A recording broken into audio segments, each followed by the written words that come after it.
I'd been in New York for 12 or 14 years before I went to California.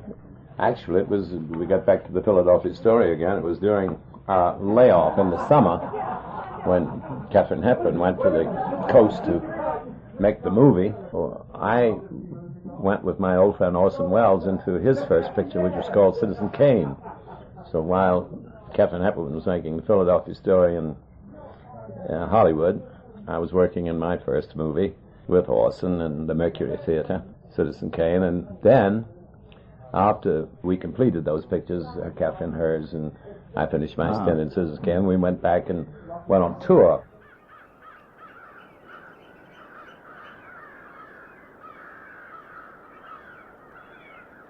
The man you just heard is Joseph Cotten. In 1944, he was guest starring on various shows, while also hosting Ceiling Unlimited. Yes, but it's a pity that kind of radio doesn't exist today. I don't know what happened to it. I miss it. I figured out once that I'd been on more than 3,000 dramatic radio shows. On March 23, 1944, Cotten starred in Sneak Preview, written by Robert L. Richards. It's about a film director who becomes a temporary detective as he tracks down a double agent. Richards is perhaps most famous among Suspense fans for his 1946 script, The House in Cypress Canyon. That was a very good show, I recall. The House in Cypress Canyon was written by Robert L. Richards, fine writer who, by the way, I first met at the March of Time. He was one of the editors from Time magazine then, and he came out to the coast and got into this. That was a show that was a little different from most of the ones we did. The notion was that you can't tell where you begin and if what has happened is a figment of the man's imagination or not, because the things all fall into place, and just when you think, aha, that's it, it starts over again and seems to be going around in circles. Richards, Joe Cotten, and Bill Spier had known each other since the March of Time in the 1930s. The rating for this episode was 9.5. More than 7 million people tuned in. Suspense had gained a full ratings point and more than 1 million listeners in 8 weeks. To hear Joseph Cotten on Ceiling Unlimited, please tune into Breaking Walls episode 150.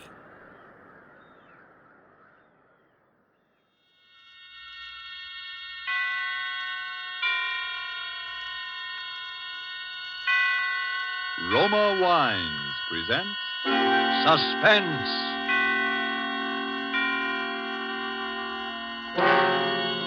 Roma Wines, made in California for enjoyment throughout the world. Salud. Your health, senor. Roma Wines toast the world. The wine for your table is Roma Wine, made in California for enjoyment throughout the world. This is the man in black, here for the Roma Wine Company of Fresno, California, to introduce this weekly half hour of Suspense. Tonight from Hollywood, Roma Wines bring you Joseph Cotten in a suspense play called Sneak Preview, which tells of a rather remarkable adventure experienced by that noted director of screen thrillers, Frank Henderson. And so, with Mr. Henderson's by far stranger-than-fiction story, as related and enacted by Joseph Cotten, we again hope to keep you in suspense. Go ahead, please, Mr. Henderson. This all began, you say, 2 weeks ago? Yes, that's right. I just finished the final cutting and dubbing on my newest picture, Escape to Destiny. Think you'll like it, by the way. Lou Ella says Yes, go on. Well, I took the film east with me, and the first day I got there, we ran it in the projection room for a few of the boys in the New York office. They seemed to like it pretty well, which, of course... Ruth, now that it's all over, and we're safe... Yes? Well, there's one thing that still worries me. What's that? It's... Ruth, will you marry me? Darling, that's the one thing I've known the answer to from the very beginning.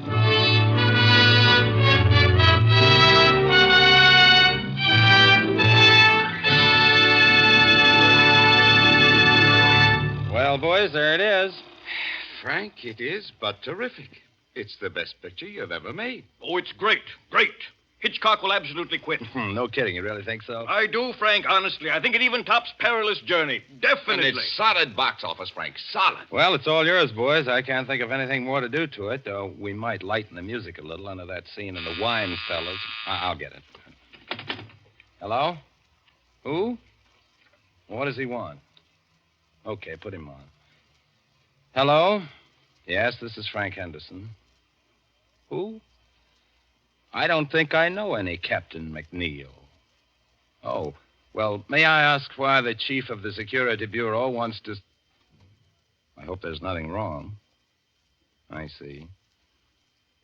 All right, I'll be there.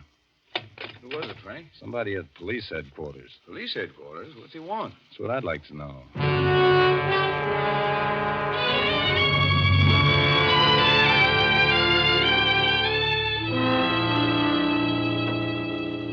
Well, Mr. Henderson, my secretary tells me you were a little mystified. Well, a little, I guess. You never heard of any Captain McNeil? Oh, no. It was just that I didn't think to connect you with the Captain McNeil. Very nicely put, Mr. Henderson. Very nicely put. But you don't need to explain.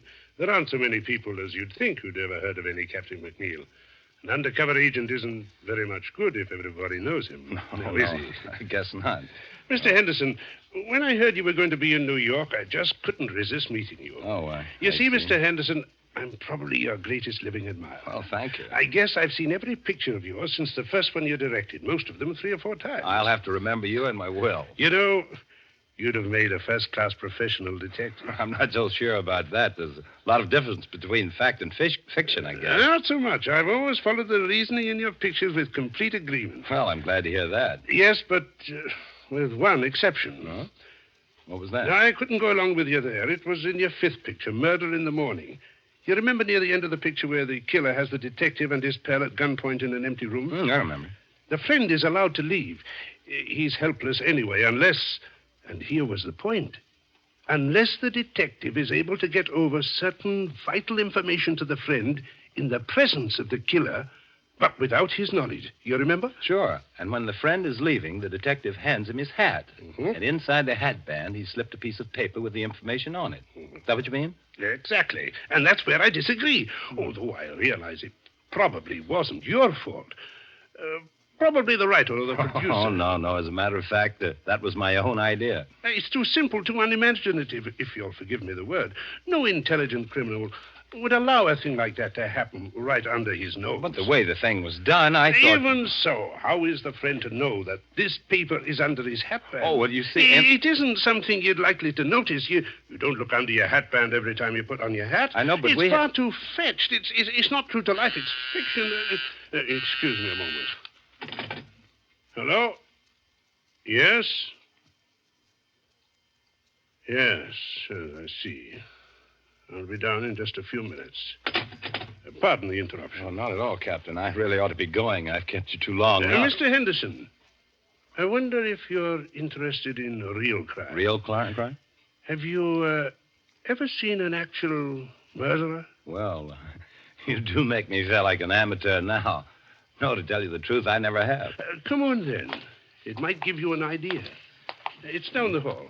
As a matter of fact, I've never seen this particular murderer myself. But you know he is a murderer? Oh, sure. Not much like a character in one of your pictures, though. Nothing romantic or exciting. Was he clever? Oh, yes, indeed. His career has been 20 years. There's never been enough evidence to convict him. There isn't even a photograph of him. Here we are. But if you don't know any more than that, what charge are you holding him on? Charge? You don't need any charge when you hold him here. There he is. Oh, dead? Dead, at last. How did he die? Shot in the back. We found him in Central Park. Well, there you are. Gregory Sarko, murderer, spy, drug addict, and about everything else in the book. Know who killed him? Who knows? Who cares? There are plenty of people who'd have been happy to do it if they dared. I suppose he had identification on him. Sure. Bank book, wallet, a few inconsequential papers. Is that all? That's all. Oh, a little money, a handkerchief, a tin of aspirin. Aspirin? Sure. Criminals have headaches just like other people. It was aspirin, I suppose. We professionals may not be romantic, Mr. Henderson. We are thorough. Oh, cool. Yes, it was aspirin. I remember you saying he was a drug addict. So that was all he had on him, huh? That's right. Nothing very sensational or exciting. No clues. Now, what about that bank book? Was it in his own name? Oh, he had a lot of names. Gregory Sarko was the one in the bank book. His own, by the way. Why? Because a perfectly crazy notion has just entered my head. For a new picture? It could be. But, well, here am I in New York. Little time on my hands, and, well, the guy intrigues me, that's all. A dead man intrigues you? His life intrigues me, sure. Finding out more about it intrigues me. What's the difference? The guy's dead. What have I got to lose? Well, now, I don't want to say it's likely, Mr. Henderson, but it's possible, just barely possible, that you might lose your life.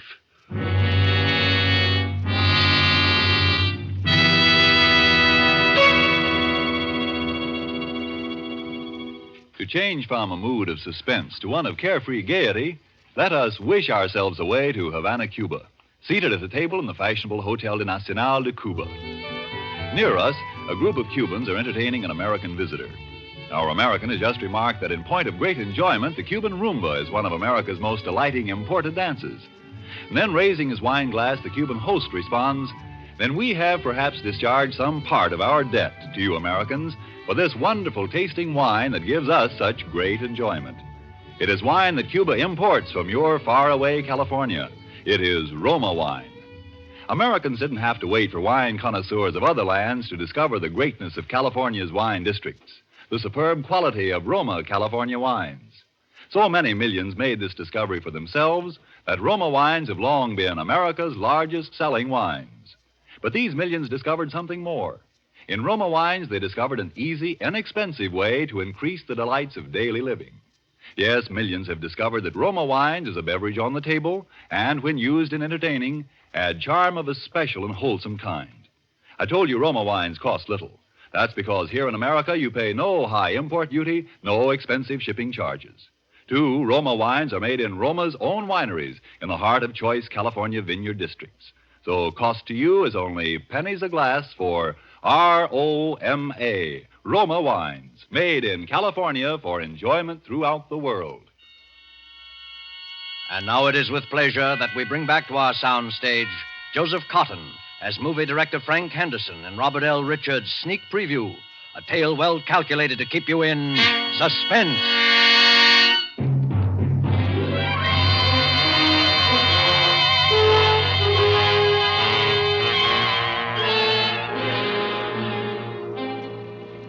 I'm not an adventurous or even a particularly courageous man, and yet suddenly I found myself engaged in what might possibly, as the captain had said, be a fairly dangerous occupation.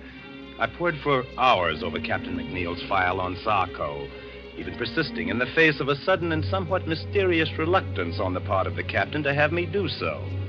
The next thing I did was to inquire at the bank which had issued Sarko's bank book and found out exactly nothing. I was pretty discouraged and about ready to quit when I went back to my hotel that evening.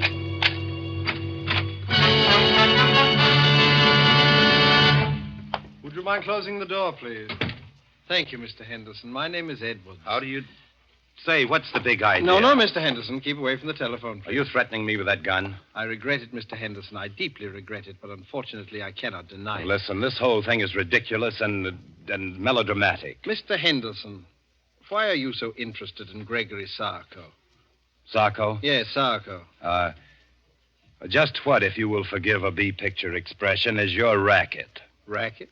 Oh, no, Mr. Henderson. I just like to make money, that's all. Look, Mr. Edwards, or whatever your name is, if it's any of your business, and I don't see that it is, my interest in Sarko is simple curiosity. I was talking with a Captain McNeil at police headquarters. He showed me his file on Sarko. Of that much I'm quite aware, sir. Well, if you know so much, what are you doing up here acting like a suspense radio character? It may sound silly to you, but it was just that I'd never seen a murderer before, alive or dead, and when I saw Sarko's body at police headquarters, I got interested. Mr. Henderson, would you mind repeating that? I said I got interested. No, you said you actually saw the body of Sarko? Sure. What's so terrific about that? Did you see his face? Of course. What did he look like? Iron gray hair, dark eyes. Yes. Mr. Henderson, we simply must reach an understanding. You've no idea what possibilities this opens for me.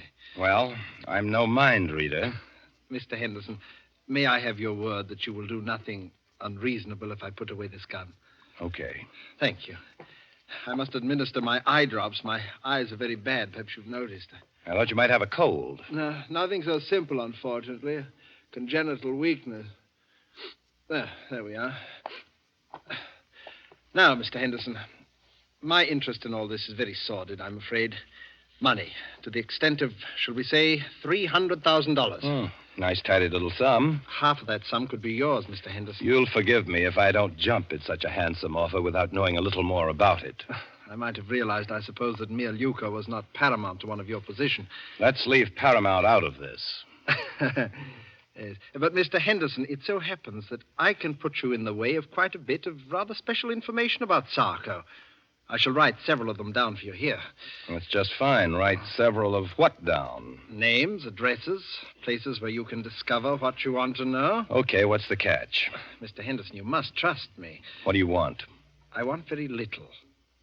But when you've seen these people, and when what they tell you suggests that there is still more to know, come to see me. I've written that address down, too. Good night, and good hunting.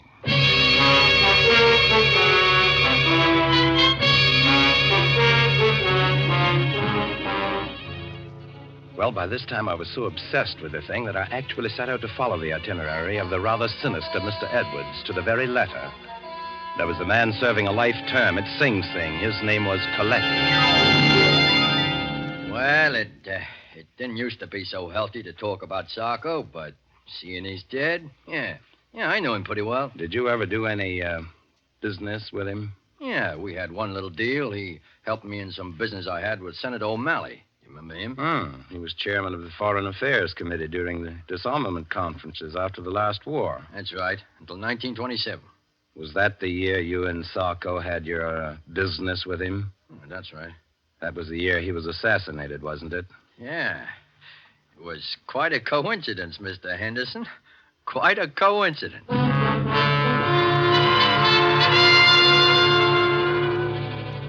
Sarko, huh? I just hope he didn't die easy. I don't think he did from the looks of him. Maybe there is some justice after all. Are you quite sure he was a drug addict? Huh. How do you think I first learned to take this stuff? At the convent?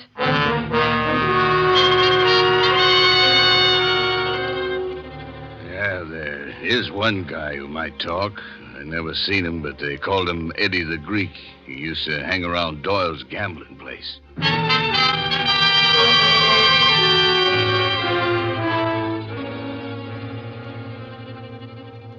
Oh, you see, Mr. Henderson, it all turned out rather well from your point of view, didn't it? In a way. But there are a few little pieces of the picture still missing, eh? You see, that's why I dared hope that you'd come back to see me. That's fine. What about Eddie the Greek? Oh, yes, Eddie the Greek. I hope it won't be too great a shock if I have the strong impression that Eddie the Greek is one of your pseudonyms, Mr. Edwards. Oh, very good, Mr. Henderson, very good indeed.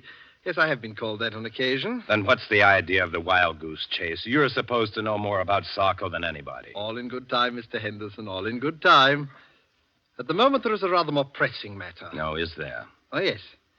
There is the little matter of the $300,000. Look, I'm in a business where they pay pretty good dough, but nobody can earn $300,000 just overnight and be on the level. Oh, but, my dear Mr. Henderson, there is no question of earning. Okay.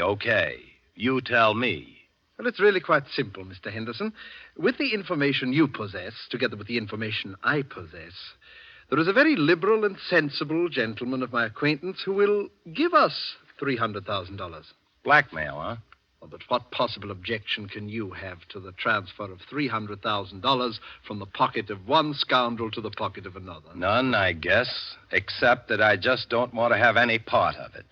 Oh? Not even if it meant your coming into the possession of the final, and I might say the most sensational part of your missing information about Sarko? How do I know you can supply it? Oh, I have something here at my desk which I think you might consider sufficient proof. Oh, yes, here it is. It's a photograph, but before you look at the face, read the writing across the bottom, please. To my good friend Gregory Sarko from Count Orlando Montecero. He was a quite famous Spanish gentleman, except that lately he's been engaged in some really very subversive activity in South America. Another face, please. But it's Sarko. Rather, shall we say, it is the man whose body you saw at police headquarters. But are you positive? Of course I am. Would you be so good as to write a few words to that effect across the face of the picture? Why? because I must be sure. And even on our brief acquaintance, Mr. Henderson, I know that you would not write anything above your signature that was not absolutely true. Sure, if it'll make you feel any better, it is true. Here. So, now you see it, Mr. Henderson. You saw this body, you alone, except for one or two police officers with whom I confess it is a little difficult for me to deal. And the body is not that of Sarko. And the real Sarko? Is alive and quite well, I'm happy to say, and here in New York. How could I meet him? Oh, you will meet him, Mr. Henderson, when he pays us the $300,000.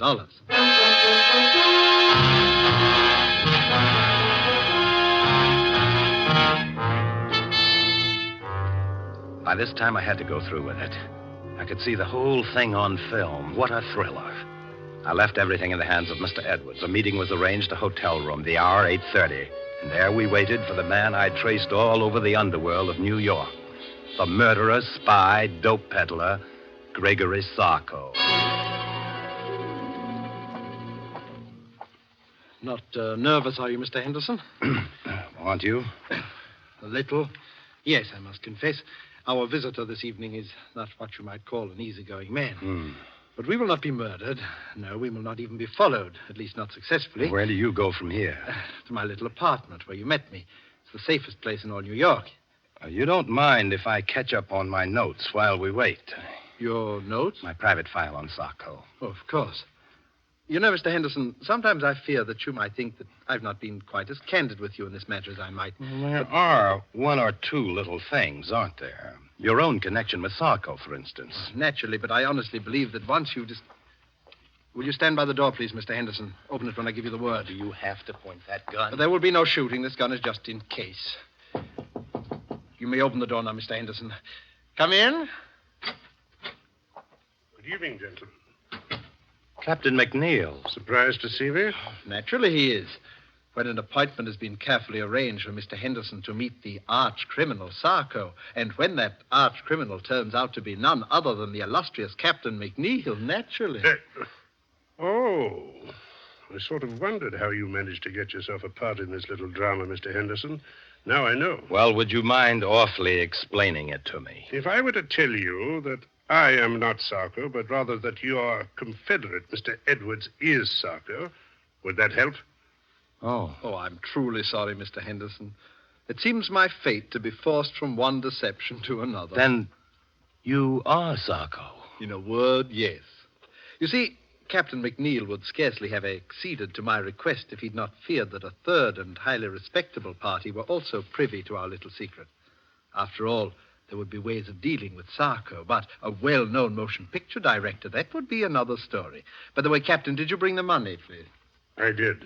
How convenient to deal with a police officer who also happens to have a large private fortune. Don't you want to count it? Oh, I can see it's close enough. Listen, Mr. Edwards. If you think you're going to get me to play cat's paw for you, you're... Mr. Henderson, you forget that I have your signature on the photograph of that man whom the good Captain McNeil mistakenly killed. You see where you fit into the picture now, Mr. Henderson?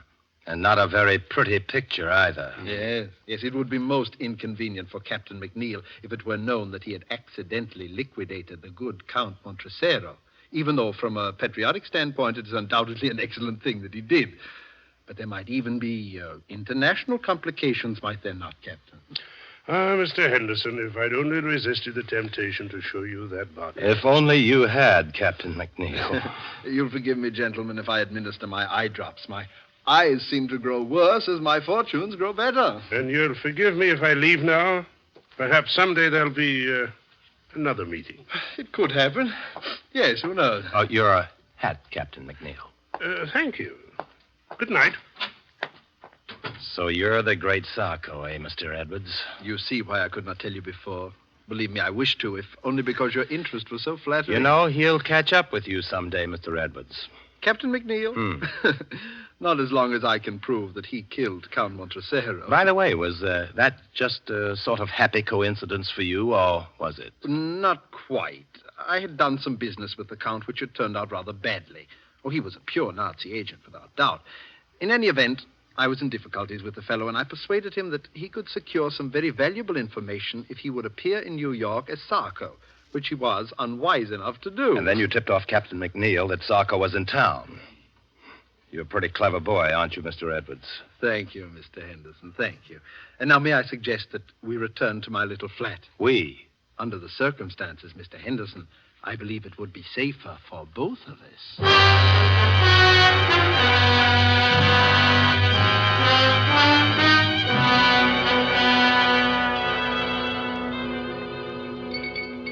Do you like your drink, Mr. Henderson? That's very good. Thanks.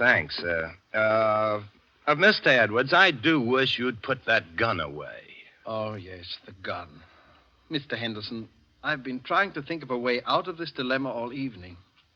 I would have liked to spare you this last little deception. What little deception? I'm going to have to kill you. Oh. I am sincerely sorry. You've been a most pleasant companion, but knowing as much about me as you do... May I finish my drink, please? Oh, but certainly. And now, if you'll excuse me for a moment, my eye drops are in my coat in the hall. Oh, by the way, it's useless to try to escape, Mr. Henderson. This is the only way out, and the windows are barred with steel shutters. Thank you for the information. Edwards! Edwards! Dead. Captain McNeil. I take it that someone has just liquidated our friend Sarko, or Edwards, as you prefer. So it would seem. Did you see it happen? No. Did you have much trouble finding your way here? None whatsoever, Mr. Henderson. I'm afraid I have a little confession to make. You don't need to. But I do. You remember the matter of the information on the piece of paper slipped under the hatband? The thing in your picture that I disagreed with? I remember. I apologize. It's a highly practical device. Highly practical. Perhaps it wasn't made clear enough in the picture that the paper was rolled up into a little hard ball. I suppose it hurt your head when you put your hat on. It did. And I found the address of this place when I removed it. You'd make a fine detective, Mr. Henderson. By the way, how much have you known? You know, I'm kind of surprised myself. Quite a lot, as a matter of fact. You knew about the body I showed you? Well, I was pretty sure it wasn't Sarko, a drug addict who takes the precaution of carrying aspirin for his headaches, would certainly carry his favorite drug, too. I used that in a picture once myself. Don't you remember the Blue Canary? So you did now. So you did. I should have remembered. And I suspected Edwards because of the eye drops. There was nothing the matter with his eyes. This particular brand of drug works on any mucous membrane, including the eyes. Mr. Henderson, you're all right. And just what are your immediate plans? Well, I'd kind of like to get out of here. Now, what about the money and the photograph? Don't let it worry you. The money and the photograph are safe. I kind of thought so. And I suppose we can safely leave to the regular police force the question of who killed Sarko. I think we can.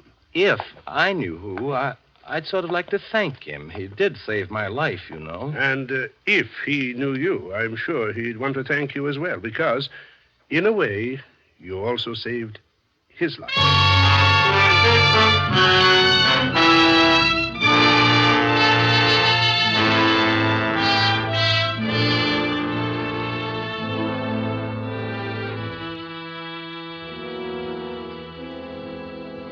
Well, that's about all there is to the story. Pretty exciting stuff. Be good material for one of your pictures, I'd think, Mr. Henderson. Yeah, sure it would, sure. For that dumb studio of mine, I called a big meeting just before I left New York, and I told this story, changing a few names and places, of course. And what happened? I don't know, Frank. It's a good story, but I don't know. Well, what's the matter? I think it would make a swell picture. Public would never go for it, Frank. It's too crazy. It's unbelievable. No, I wouldn't buy it. You're entirely right, LG. Don't make sense, Frank. A thing like that couldn't happen. Couldn't happen? Look, I'm telling you that Too arty, entirely too arty. Wouldn't gross a dime. And by the way, Frank, I wanted to talk to you about the new release. Where have you been? Me? Yeah, the last time we saw you, you beat it out of the projection room to see some cop, and nobody's heard a word from you for 2 weeks. Where you been? Me? Oh, I've been around.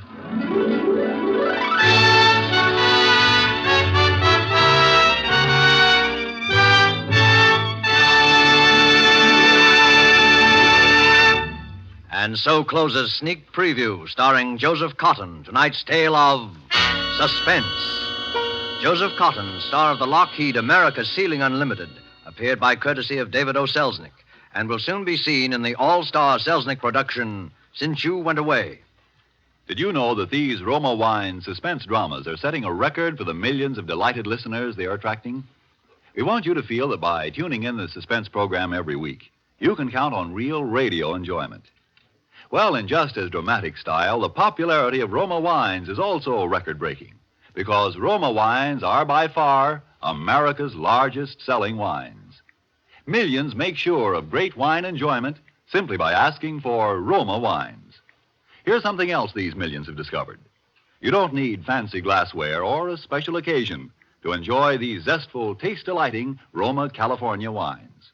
Roma wines possess lip-smacking flavor and zest because they come from Roma Wine's own wineries, right in the heart of the magnificent California wine grape districts. And you can enjoy them as a daily delight because the cost is only pennies a glass. Ask for R-O-M-A, Roma Wines, made in California for enjoyment throughout the world. This is Joseph Cotten. It's a great pleasure to join forces with this really excellent company whose business and pleasure it is each week to keep you in suspense. I know you'll want to be listening next week, as I will, when Sonny Tufts will be your star. Suspense is produced and directed by William Spier. Next Thursday, same time, you will hear Sonny Tufts in Suspense. Presented by Roma Wines, made in California for enjoyment throughout the world.